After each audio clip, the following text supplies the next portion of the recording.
Saudara-saudara yang kasih dalam Tuhan, kita sudah mendengar akan kesaksian demi kesaksian.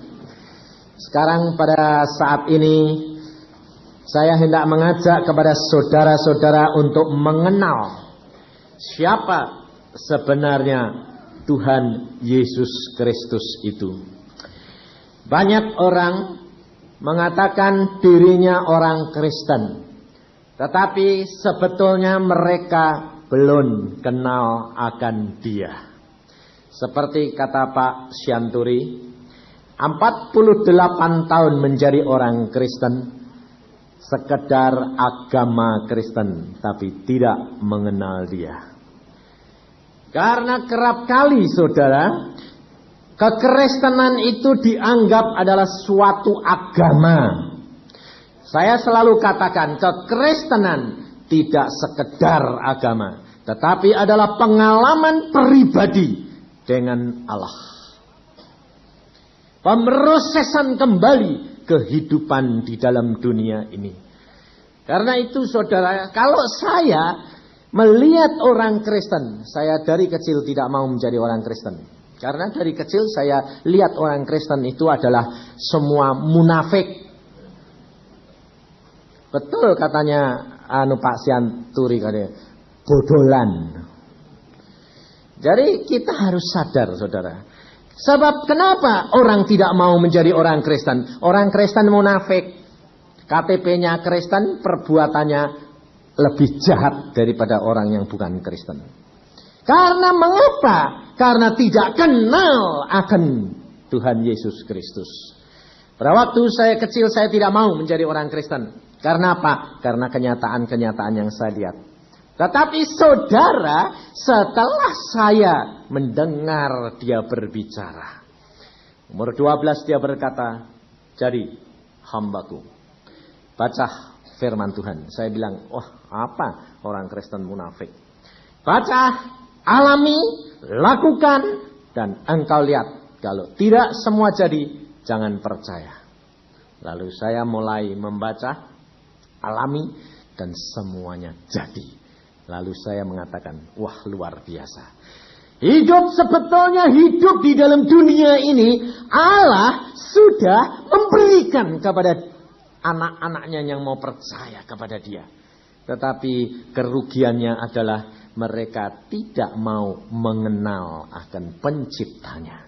Maka dari itu kita akan belajar saudara. Kalau tidak saya alami sendiri, saya tidak akan mau menjadi seorang hambanya. Sekarang saya menjadi seorang penginjil. Padahal saya sebagai seorang dokter gigi sudah menjadi seorang direktur perawat gigi di Bandung. Dan Tuhan mengatakan tinggalkan semuanya jadi hambaku. Dan saya tinggalkan semuanya. Sekarang saya sebagai seorang penginjil. Tidak praktek lagi, tidak bekerja lagi menjadi direktur, tetapi menjadi seorang penginjil. Kalau dunia mengatakan orang gila, teman saya sendiri dokter mengatakan gila. Dia mengatakan anakmu mau kasih makan apa? Ya makan nasi, saya bilang. Masa dikasih makan apa? Dari mana? Allah yang memberikan. Caranya tidak usah tahu, yang penting buktikan. Allah sanggup memeliharakan burung diberi makan, masa aku tidak diberi makan? Firman Tuhan yang berkata. Dan sampai sekarang saya mulai tahun 1 April tahun 80. Saya tidak menjadi seorang dokter. Tidak menjadi seorang direktur. Menjadi seorang penginjil. Tidak punya gereja. Tidak ada seorang pun yang menyponsori saya. Kecuali Allah. Dan Allah saya tidak pernah meninggalkan. Saudara boleh buktikan. Dan teman-teman saya dokter sudah membuktikan selama 7 tahun dia berkata, tidak masuk akal bagaimana kamu bisa hidup. Tapi engkau lihat hidupku tidak kalah dengan engkau. Karena saya katakan pada waktu saya dipanggil, saya berkata, Tuhan aku engkau panggil, ya. Apakah aku akan kalah sama dokter lain? Tidak. Kalau kalah aku yang malu. Nah, saudara mungkin berkata, bagaimana ya kok punya Tuhan bisa ngomong, ya dah? Nah ini masalahnya. Betul enggak? Saudara kerap kali punya Tuhan, punya Allah, tapi tidak pernah bisa ngomong. Allah bisu. Mulai itu payah, saya bilang. Kalau saya punya Tuhan bisu, rugi. Dan ternyata dia adalah Allah yang berbicara. Kenapa dia Allah yang berbicara? Karena Allah yang kita sembah, Yesus Kristus Tuhan, itu bukan Allah yang sembarangan. Bukan Allah seperti agama-agama yang baik yang saya katakan itu bukan agama yang lain loh. Baik agama apa saja, termasuk agama Kristen. Tapi Allahnya bisu. Kenapa? Karena saya ketemu pendeta sendiri, saya dikatakan, Yusa, apa enggak kamu ini gila? Masa Tuhan ngomong? Loh. Saya bilang, Alkitab berkata bahwa Allah itu bicara. Berfirman. Ya sudah ada Alkitab, jadi Allah sekarang enggak ngomong lagi. Oh caranya gitu, saya bilang. Jadi Allah itu 2000 tahun enggak ngomong ya, saya bilang. Waduh, lalu kalau Allah enggak ngomong, wah repot. Allahnya berubah atau manusianya yang tuli, saya bilang. Kalau dulu Allah berbicara, sekarang tidak. Karena pikirnya sudah ada bukunya. Kira-kira kalau dosen-dosen itu, ini Insinyur Slamet ini salah satu dosen. Kalau kira-kira dosennya sudah bikin buku lalu tidak kuliah lagi, mahasiswanya pinter-pinter atau tolol-tolol kira-kira. Hah? Tolol ya? Tolol. Jadi pantesan orang Kristen dan itu tolol semuanya. Karena dosennya tidak ngomong. Untungnya dosen kita masih tetap ngomong. Maka kita belajar saudara, siapa sebetulnya dia? Di dalam Lukas pasal 7, Lukas pasal 7 ayat yang ke-18. Ketika Yohanes mendapat kabar tentang segala peristiwa itu dari murid-muridnya, ia memanggil 2 orang dari antaranya dan menyuruh mereka bertanya kepada Tuhan, "Engkaukah yang akan datang itu atau haruskah kami menantikan seorang lain?" Ketika kedua orang itu sampai kepada Yesus, mereka berkata, "Yohanes Pembaptis menyuruh kami bertanya kepadamu, engkaukah yang akan datang itu atau haruskah kami menantikan seorang lain?" Pada saat itu Yesus menyembuhkan banyak orang dari segala penyakit, penderitaan, dari roh-roh jahat, dan ia mengaruniakan penglihatan kepada banyak orang buta. Dan Yesus menjawab mereka, "Pergilah, katakan kepada Yohanes apa yang kamu lihat dan kamu dengar. Orang buta melihat, orang lumpuh berjalan, orang kusta menjadi tahir, orang tuli mendengar, orang mati dibangkitkan, dan kepada orang miskin diberitakan kabar baik. Dan berbahagialah orang yang tidak menjadi kecewa dan menolak aku." Kalau Nabi Yohanes itu seorang nabi. Dia di Israel bertanya kepada Yesus pada waktu dia ditangkap oleh Herodes, dimasukkan dalam penjara. Dia menyuruh muridnya bertanya kepada Yesus, "Engkaukah yang akan datang itu?" Kenapa saudara Yohanes sendiri bertanya kepada dia? Karena orang Israel sendiri tidak mengenal siapa Yesus Kristus itu sebetulnya. Demikian juga seperti kita sekarang. Kita menjadi orang Kristen, kita tahu ada agama Kristen, ada pengikut Yesus Kristus. Tetapi siapa sebetulnya dia? Kita kerap kali tidak kenal. Mengapa? Karena saudara tidak pernah membaca firman Tuhan. Membaca kadang-kadang, tapi tidak ngerti. Baca sih baca, tidak ngerti kok, malah ngantuk. Kalau tidak percaya saudara baca. Timbang saudara ini, saudara-saudara di sini, bapak ibu ini kan kaum eksekutif toh. Sehari-sehari pikirannya capek toh. Kadang-kadang saking lelahnya malah tidak bisa tidur, betul tidak? Karena apa? Bingung, besok devaluasi tidak lagi. Nah itu soal. Lalu kalau ada kabar sedikit sudah mulai, waduh duitku di mana ini? Ya, itu soalnya. Lah kalau tidak bisa tidur, baca Alkitab pasti tidur. Kenapa? Karena nggak ngerti. Tapi kalau engkau sudah pernah dijamah oleh Tuhan, Roh Kudus, saudara baca, semalam tidak bisa tidur. Sebab apa? Kesengsem, jatuh cinta. Nah, itu masalahnya. Orang kalau jatuh cinta, kira-kira pacaran berdua itu semalam kuat enggak? Kuat toh? Kuat. Waktu pacaran lo suruh semalam sampai bapaknya keluar. Sudah malam, tahu enggak? Jam 12, pulang. Sampai diusir yang laki-laki ya toh. Tapi kalau sudah jadi istrinya, enggak pernah pacaran lagi toh. Datang malah enggak bisa ngomong tidur, malah diungkurin, tidurnya madep sana, yang satu madep sana. Nah ya, yang istri lalu bilang gini, "Pak, dulu waktu pacaran kok papa nungguin saya sampai malam jam 1 jam 2. Nah, itu kan dulung dapat. Sekarang kan sudah dapat. Karena apa? Pacarannya di tempat lain. Ibu-ibu harus sadar seperti Pak Talas tadi. Pulang-pulang tuh sudah capek, sudah pacaran. Jadi pantesan sama Anda ngantuk. Saudara tahu, hidup kekristenan itu mengubah segala-galanya. Pak Iskandar sendiri itu apa orang baik loh. Untung-untung dia sudah ngaku loh tadi. Sama saja, satu setel. Tapi sekarang sudah berubah. Suasana seperti ini saudara tidak akan dapatkan di tempat yang lain. Ada pulang-pulang Anda ada damai sejahtera. Kalau Anda pergi ke night club, pulang-pulang takut ketahuan. Sebabnya apa? Pasti pulang dari night club mesti masuk ke toilet bersih-bersih. Supaya baunya jangan ketahuan bau orang lain. Loh, betul enggak? Ini kenyataan hidup. Kita sama-sama laki kok. Istri saya ya ada di sini loh, enggak usah khawatir.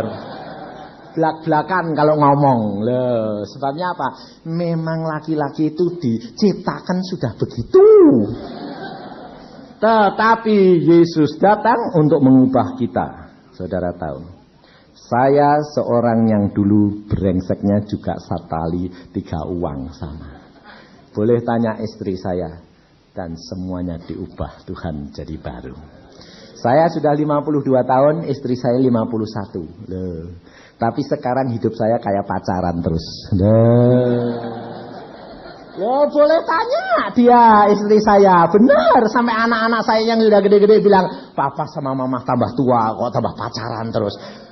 Hidup kekristenan tambah tua, makin menjadi. Loh, jadinya jangan sama orang lain, jadinya sama istri sendiri. Itu loh, karena apa? Tambah manis. Karena apa? Hidup di dalam dunia itu sebetulnya sudah diberikan kasih. Kalau Yohanes Pembaptis seorang nabi bertanya, "Siapa engkau? Apakah engkau yang akan datang kembali, yang akan datang itu? Apakah kami harus menantikan orang lain?" Kenapa? Saudara tahu.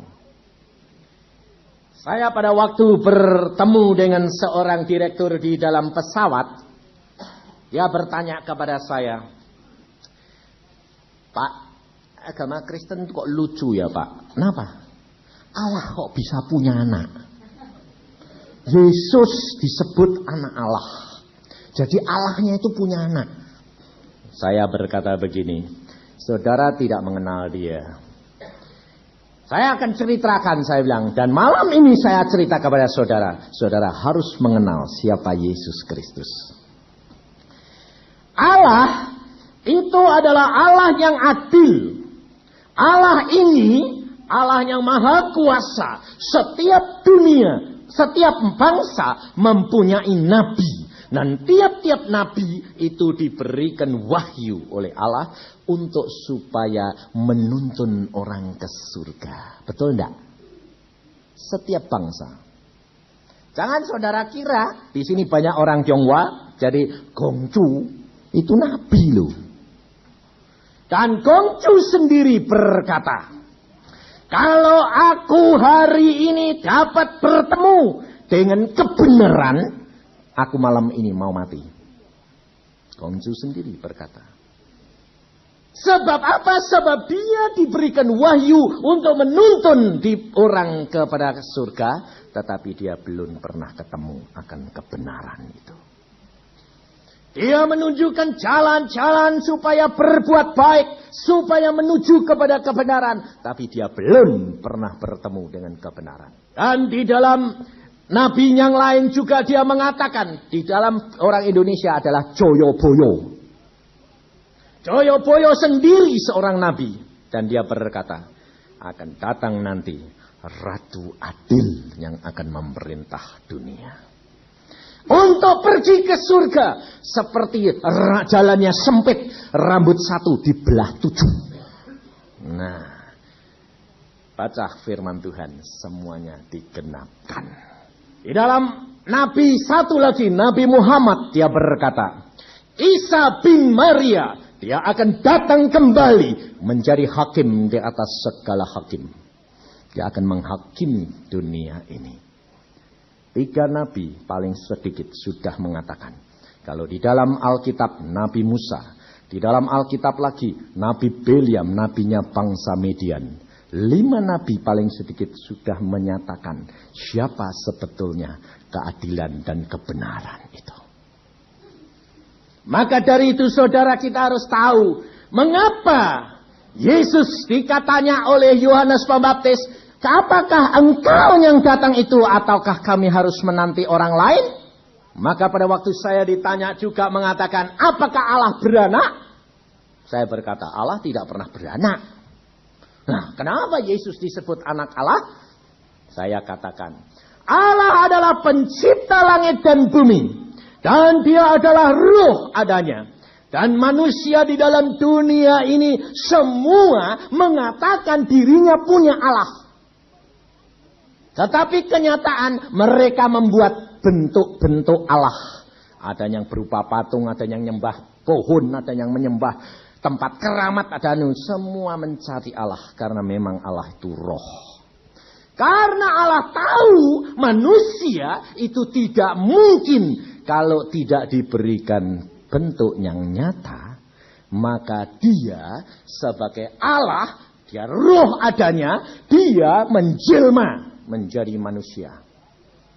Bagaimana caranya? Kalau Allah masuk ke dalam perutnya Maria, gampang enggak?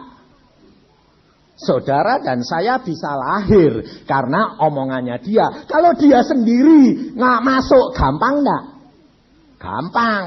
Dia roh. Presiden mau jadi gelandangan gampang, tapi gelandangan untuk jadi presiden nggak bisa. Iya toh? Ini loh saudara. Allah dia masuk dalam perutnya Maria. Mengapa? Karena dia tahu manusia di dalam dunia ini tidak ada yang dapat menyembah Allah yang sesungguhnya kalau tidak mempunyai Allah yang nyata. Sebab manusia sudah jatuh dalam dosa dan dia mau percaya kalau sudah melihat, merasakan. Contohnya, tadi saudara-saudara yang bersaksi semuanya. Setelah ngalami, waduh ya, ajaib. Betul lah. Saudara juga begitu lah. Mau percaya kalau sudah ngalami ya toh? Ini. Maka saya katakan alami. Saudara akan melihat luar biasa Allah kita. Dan Allah masuk ke dalam perutnya Maria dan dia menjadi manusia dengan proses di dalam kandungan Maria dan dia dilahirkan. Itu yang disebut Allah yang di dalam perutnya, Allah yang dilahirkan oleh perempuan, maka Allah itu disebut Allah anak. Allah yang diperanakan, bukan Allahnya beranak, saya bilang. Maka Allah anak Yesus Kristus. Lalu dia tanya, oh jadi Allah tidak punya anak? Tidak, Allah yang diperanakan. Allah yang menjelma dalam perut Maria dan diperanakan oleh perempuan. Maka Allah yang diperanakan itu Allah. Saudara dari mana? Saya bilang, oh saya dari Surabaya. Nah, kalau saudara dilahirkan di Surabaya, kenapa saudara disebut arek Surabaya? Apakah Surabayanya mana? Tidak. Wah ya logis ya. Iya logis. Allah anak, Yesus Kristus adalah Allah anak. Allah yang diperanakan. Dan dia memakai bentuk dan wajah manusia tulen. Kenapa? Karena kita ini adalah manusia yang diciptakan menurut gambar dan teladannya. Jadi dia melihat manusia mencari bentuk Allah, maka dia menjelma menjadi manusia supaya manusia itu tahu bahwa Allahnya ini adalah Allah yang nyata dan berbicara. Maka dari itu saudara, di dalam Yesus Kristus adalah satu kenyataan. Kalau insinyur Selamat tadi dia mengatakan, dari mana dia datangnya, dijumputnya dari dalam mobil, kok bisa duduk sambil mangku koper yang gede? Apakah hal itu mustahil bagi Allah? Tidak. Karena di dalam Injil Lukas ini pasal yang ke-24, saya akan bacakan sedikit. Supaya saudara mengenal siapa sebenarnya Yesus itu. Lukas 24 ayat yang ke-36 mulai. Dan sementara mereka bercakap-cakap tentang hal-hal itu, tiba-tiba Yesus berdiri di tengah-tengah mereka dan berkata kepada mereka, damai sejahtera bagi kamu. Mereka terkejut dan takut dan menyangka bahwa mereka melihat hantu. Akan tetapi ia berkata kepada mereka, mengapa kamu terkejut? Apa sebabnya timbul keraguan-raguan dalam hati kamu? Lihatlah tanganku dan kakiku, aku sendirilah ini. Rabalah aku dan lihatlah, karena hantu tidak ada daging dan tulangnya, seperti yang kamu lihat ada padaku. Pada waktu murid-murid sedang kumpul di tempat tertutup, Yesus yang berdaging bertulang, dia masuk, tembus tembok. Loh lah kalau Yesus nolong Pak Selamat dari dalam mobil, tembus gampang enggak, saudara tahu? Mudah sekali. Karena perkara itu sudah tertulis di dalam Alkitab. Bahwa dia tidak terhalang oleh tembok dan segala halangan dalam dunia. Karena dia adalah Allah yang maha kuasa. Sebab apa? Di dalam Yesaya sudah ditulis di dalam Yesaya pasal 9 ayat 5. Dinubuatkan ratusan tahun sebelum Yesus lahir. Disebut siapa yang akan lahir itu.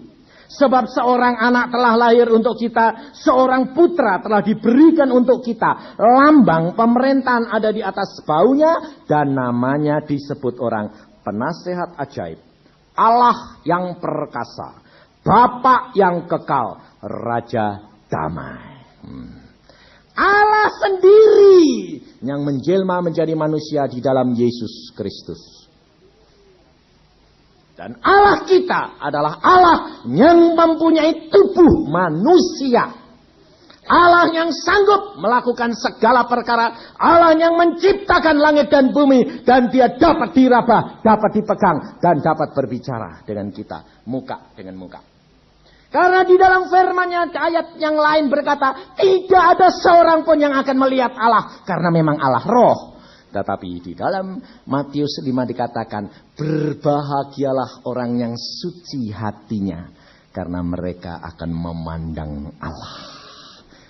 Allah siapa yang dipandang? Allah yang telah diperanakan menjadi manusia. Allah Yesus Kristus. Ini untuk saudara. Maka dari itu kalau saya tidak mengalami sendiri saudara, saya tidak akan percaya. Dan kalau dia tidak memanggil saya pribadi, saya tidak akan dapat menjadi seorang hambanya.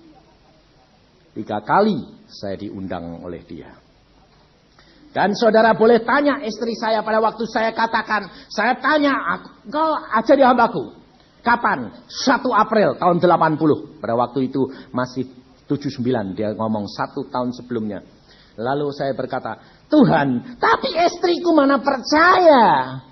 Engkau bicara, tapi sama istriku. Lalu saya bilang sama istri saya, aku mau jadi hamba Tuhan.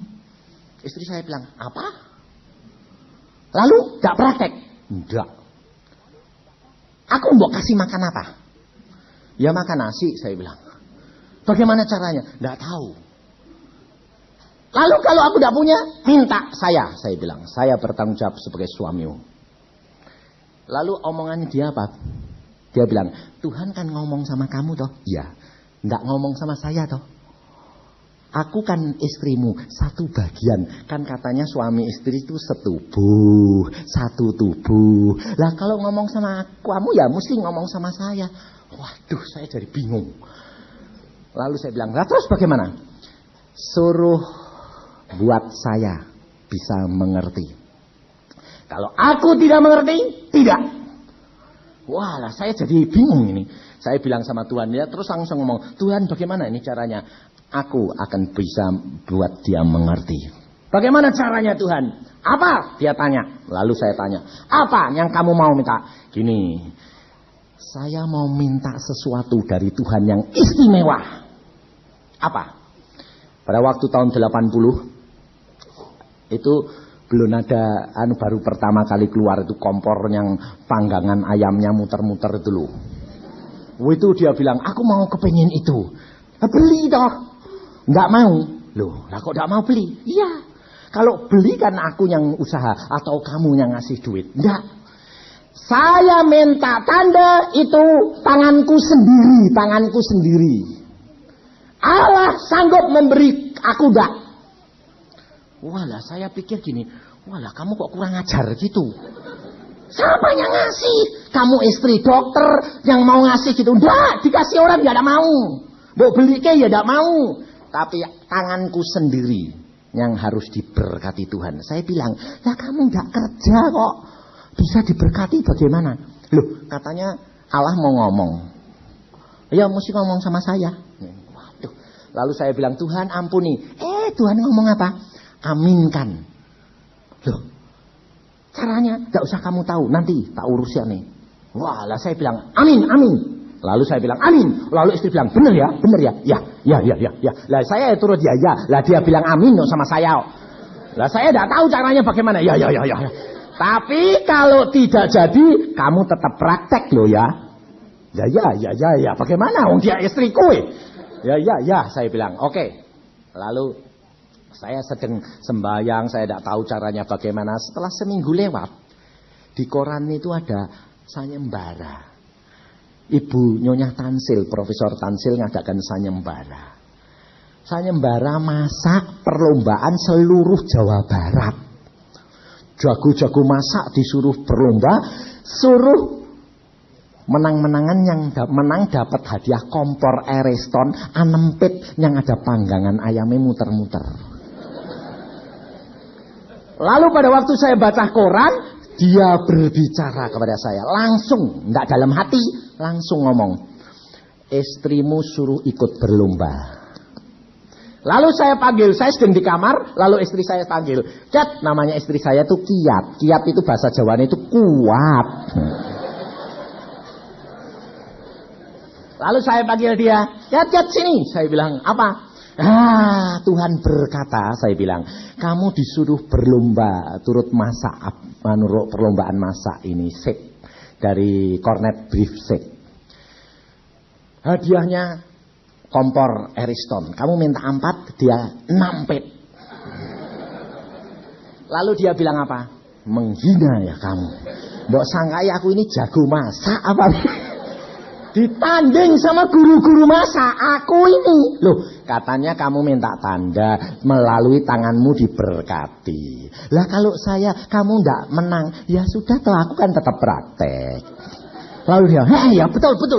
Nah, dia artinya besar karena apa? Kalau kalah kon aku praktek. Jadi tidak jadi hamba Tuhan. Jadi pikir dia, ya betul logis dia bilang gitu. Akhirnya saya ajak daftar, enggak bayar malah dikasih duit. Dan dia mendaftar, pendaftarannya saja 1 bulan, saudara. Kenapa? Yang ikut dari seluruh Jawa Barat, wah semua ikut. Ternyata yang ikut orang 500 guru masak semua.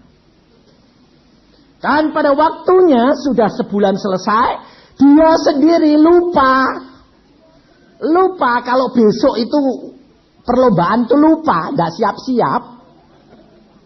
Dan saudara tahu, malam pagi-pagi jam 5 kurang 10 menit, kurang seperempat jam. Biasanya jam 5 pagi itu saya sembahyang istri dan anak-anak. Lalu pada saat itu saudara tahu, saya sudah bangun. Saya mau bangunin dia supaya siap-siap mau sembahyang. Saya lihat loh, lah orang tidur kok mesam-mesem sendiri. Ketawa, lucu. Halo. Saya bilang, oh ngimpi, pikir saya. Lalu saya diemin, saya lihat, mesam-mesem, gelang-geleng, lucu-lucu gitu. Setelah jam 5 saya bangunin, saya bilang, ada apa kok kamu kok mesam-mesem? Oh iya, hari ini itu perlombaan. Lah kenapa? Tadi itu Tuhan kok lucu ya, ngomong. Loh, saudara tahu? Tuhan ngomong. Dia akan minta bukti kalau Tuhan ini ngomong. Ngomong begini, nanti kan kamu perlombaan. Nanti bikin gini, sampai bikin nasi susun 3 dari janur. Janurnya dipotong begini, seperti guru ngajari murid. Ditekuk gini, seperti udang-udangan, dipotong gini, dipotong. Semua diajari. Lalu saudara apa yang bikin dia mesam-mesem ketawa lucu itu apa? Di dalam itu dia dikasih tahu sama Tuhan, kalengnya sip, cornet brief itu kosong. Cornet briefnya sudah kamu ambil, kalengnya itu taruh di atas nasi yang paling atas. Lah dia bilang, loh ini perlombaan mainan anak-anak atau perlombaan masak sungguhan? Wong kaleng kosong kok ditaruh di atas nasi. Lah ini kan permainan anak-anak. Lalu di atasnya kaleng ini disuruh mengasih tomat. Tomat yang dibelah seperti bunga, dalamnya tomat disuruh ngasih baterai. Supaya nyala. Seperti Monas. Jadi dia mesam-mesem itu. Nah, lalu dia bilang, saya bilang, buat. Saya bilang, buat apa saja, buat. Saya bilang, apa yang kamu sudah diajarkan, buat. Dan ternyata saudara tahu, yang diajarkan tidak ada satu yang kelupaan. Lalu dia siapkan. Jam 2 harus sudah kumpul di sana. Saudara tahu, jam 2 belum selesai. Karena ternyata diameternya itu besar. Jadi piringnya tidak ada. Tidak ada. Dan saudara tahu pada waktu di dalam kebingungan itu, ini bagaimana? Ditaruh di tampah. Tampahnya kalau diangkat kan nasinya pecah. Kalau tidak alasnya itu keras. Lalu pembantu bilang, Bu, daripada terlambat Bu, di gudang itu ada pantat korsi. Pantat korsi bundel. Itu jangan dipotong ya Bu, dibungkus kertas. Lalu mulai kita potong cepet-cepet, bungkus kertas gak kelihatan buat piringnya. Waktu saya gotong ke sana saudara tahu, terlambat 1 jam. Waktu sampai saya bilang, aduh terlambat 1 jam, sudah game ini gak bisa diterima. Jawabannya dia apa? Ya ben toh, tetap praktek. Waduh, saya bilang aduh. Ya sudah, saya antar sampai di sana, saya tanya, Bu, boleh daftar? Oh boleh Pak, memang diundur 1 jam. Kenapa? Di sini hujan, jadi diundur 1 jam Pak. Waduh, saya bilang puji Tuhan. Saya daftarkan, wah. Setelah saya bawa ke situ susah-susah, saudara tahu ditanya, kartu pendaftarannya mana Bu? Diudal-udal hilang. Saya bilang, loh kemana kan? Tak taruh di tas, tapi hilang. Lalu ya ditolak. Saudara tahu tidak bisa, tidak daftar kok ikut. Lalu bilang, tidak bisa Bu. Ya, dia bilang, ya sudah toh pulang. Saya bilang, nanti dulu. Kamu sudah daftar toh? Sudah. Lah mana? Hilang.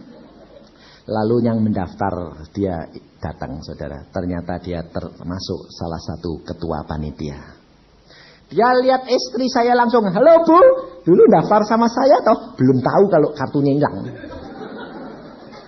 Halo Bu, dulu daftar sama saya toh? Ngobrol sampai lama ya Bu ya? Iya, tapi kartuku hilang. Oh enggak apa-apa, wong ibu daftar sama saya. Dikasih kartu baru. Bayangin saudara. Jadi saya bawa pulang.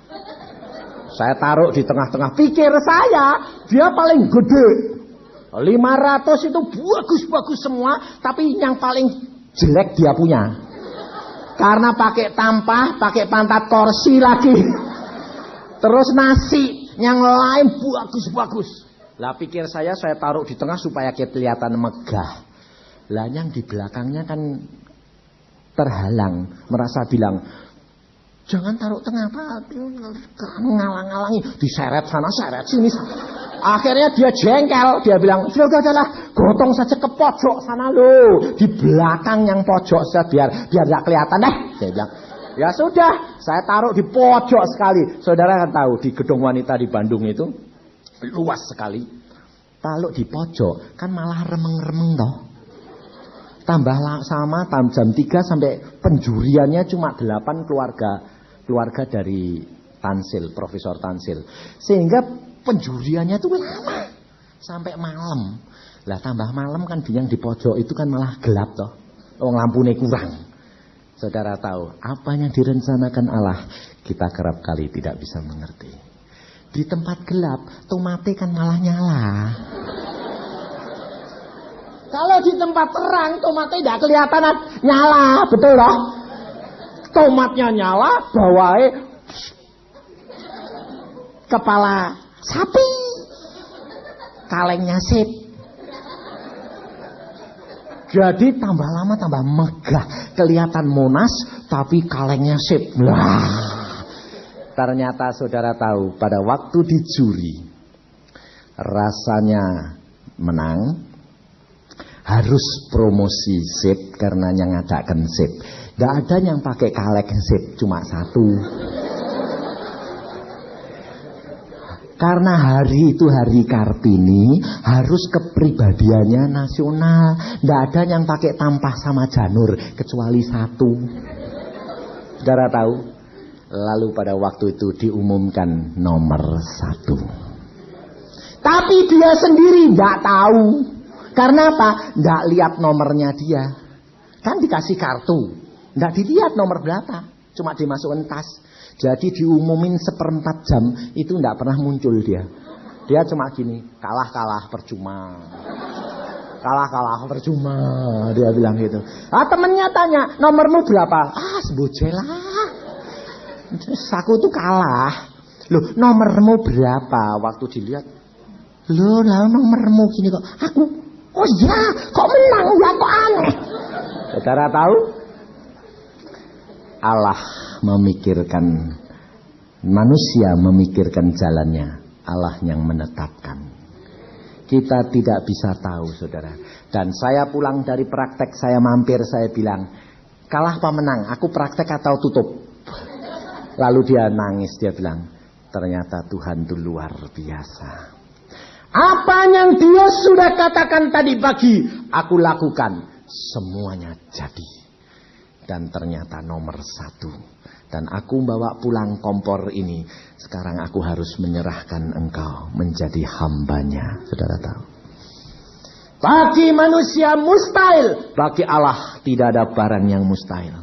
Dan pada waktu itu saya datang, saya ambil, saudara tahu. Malu saya sebagai seorang dokter luar biasa. Karena saya datang, itu nomor 1. Semua peserta ngicipin, luar rebutan, ngambil apanya. Sampai tampahnya diambil, waktu tampah dibuka, aduh. Orang lalu teriak, pantat kursi. Aduh, malunya saya luar biasa, saudara. Karena, waduh, dokter, ngalasi itu pantat kursi. Bukan tidak punya, kepaksa, tidak ada. Karena mendadak. Ini loh saudara. Kalau saudara mempunyai pengalaman pribadi dengan Yesus, engkau akan melihat dan mengenal dia. Tanpa engkau punya pengalaman pribadi dengan dia, engkau tidak akan mengenal dia. Kenapa Yesus berkata, engkau kalau percaya kepadaku, kata Tuhan di dalam Yohanes pasal 1, aku akan memberikan kamu kuasa. Barang siapa yang percaya di dalam namaku, aku berikan mereka kuasa menjadi siapa? Anak-anak Allah. Kenapa saudara-saudara kami, Pak Sianturi dan Insinyur Selamat mengatakan anak Tuhan? Karena diberi kuasa menjadi anak-anak Allah. anak-anak Allah yang maha tinggi. Dan Yesus berkata, di dalam Yohanes 15, hidup di dalam dunia ini saudara tahu apa yang dicari? Kesukaan, kesenangan. Kita kerap kali cari ke nightclub, kita cari ke tempat steam bath, kita cari ke tempat bioskop, kemana saja. Tetapi kita tidak pernah mendapatkan. Sebab Yesus sudah berkata rahasianya ada di dalam sini. Yohanes 15 ayat 9 dan 11.